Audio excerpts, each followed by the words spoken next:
I ask my fellow Americans, what is more swampy? What is more fetid? What is more stinking than the most powerful person in the country literally changing the rules to benefit a crony guilty of breaking the law? We are witnessing a crisis in the rule of law in America, unlike one we have ever seen before. It's a crisis of President Trump's making. Well, that was Senate Minority Leader Chuck Schumer as Democrats demand Attorney General Bill Barr's resignation now amid a firestorm over a push to reduce the sentencing of Roger Stone, or the recommendation at least. Yeah, absolutely. North Carolina Congressman Mark Meadows joins us now. He, of course, is a key Republican ally of the president. Congressman, thanks for coming in. Good morning. Great to be with you both. Your former colleague, Trey Gowdy, now our colleague here at Fox, was on with Martha last night. He said that Democrats calling for Mr. Barr's resignation is, quote, about the dumbest damn thing I've ever heard. Your thoughts this morning? Well, I agree with Trey, but I think even more than that, it is really Chuck Swampy Schumer that needs to be called out on this. Listen, they might as well go ahead and call for every single resignation of every single Trump administration official, because they'll get to them eventually, you know, and it's one crisis after another. The only thing that they can't argue with are the president's accomplishments, and yet, you know, we passed criminal justice reform where we really are trying to make sure that the sentence fits the crime, and yet this is a prime example of where it didn't do that. The president was right to weigh in, but Chuck Schumer is just once again playing politics with a few sound bites and a Twitter feed. But let me get your reaction to this House Judiciary Committee letter to the Attorney General, Bill Barr. Since President Trump took office, we have repeatedly warned you and your predecessors that the misuse of our criminal justice system for political purposes is both dangerous to our democracy and unacceptable to the House Judiciary Committee. In your tenure as Attorney General, you have engaged in a pattern of conduct in legal matters relating to the president that raises significant concerns for this committee. You've heard Elizabeth Warren on the campaign trail. She's also now calling for his resignation. How do you react to that? Well, I mean, should it surprise us that Elizabeth Warren, whose campaign is going down the toilet, is trying to make one last-ditch effort to try to get some headlines? Listen, this is all about politics, from Jerry Nadler to Elizabeth Warren and in between. But more importantly than that, when we start to look at what they're really calling for, let's look at what actually happened. We had FISA abuse. They're not willing to hold a hearing on that. We have really a reauthorization of the FISA process.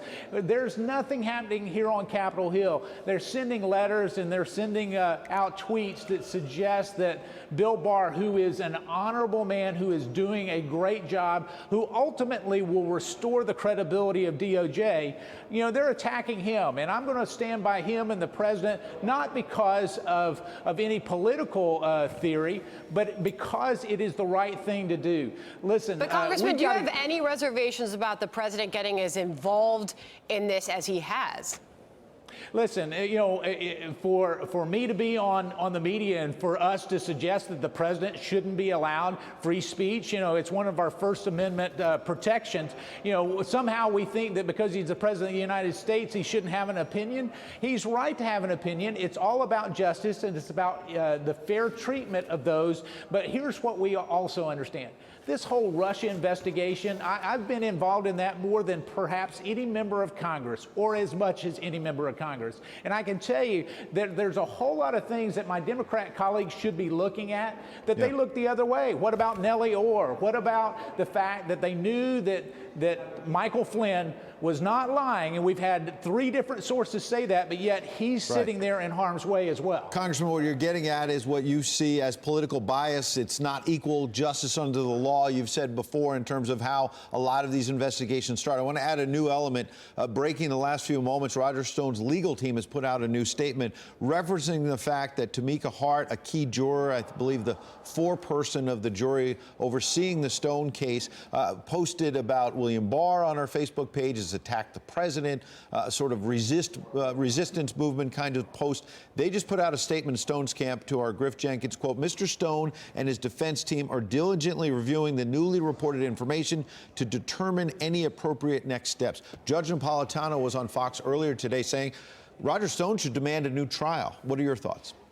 You know, listen, we have a justice system where we allow for a jury of your peers to make a determination. So if it were just one juror, that I would have a bigger problem with that. Listen, there's no doubt that there's bias, but there's bias in every single person's decision one way or another. We know that. But here's where there should not be bias is when someone is about to be sentenced, they need to make sure that the sentence fits the crime. And 9 years for what he is being prosecuted for is certainly not appropriate. At least most rational people would think that that is an excessive sentence, and so the president was right to call it out. Well, I wonder where all that goes next in the middle of all of this. We saw you on the ground in New Hampshire, Congressman, and there's a lot of questions over what happens next with Democrats, who eventually goes on to become their nominee. Based on what you saw happen there, who's got the best shot?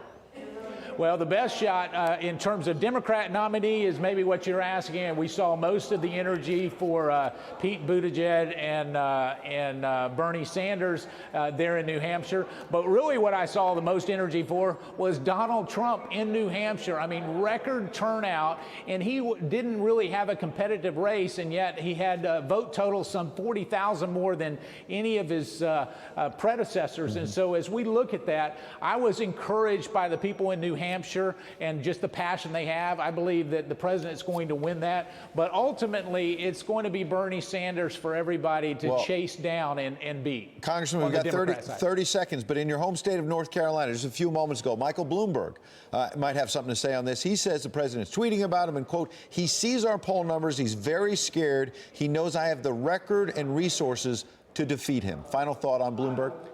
Yeah, well, it's interesting. I was with the president last night. Michael Bloomberg was not the topic of conversation. The only person that Michael Bloomberg is the topic of conversation for is himself. He's not going to win North Carolina. I'll guarantee that. All right, a guarantee from the congressman. We appreciate you coming in this morning. Thank you, Congressman.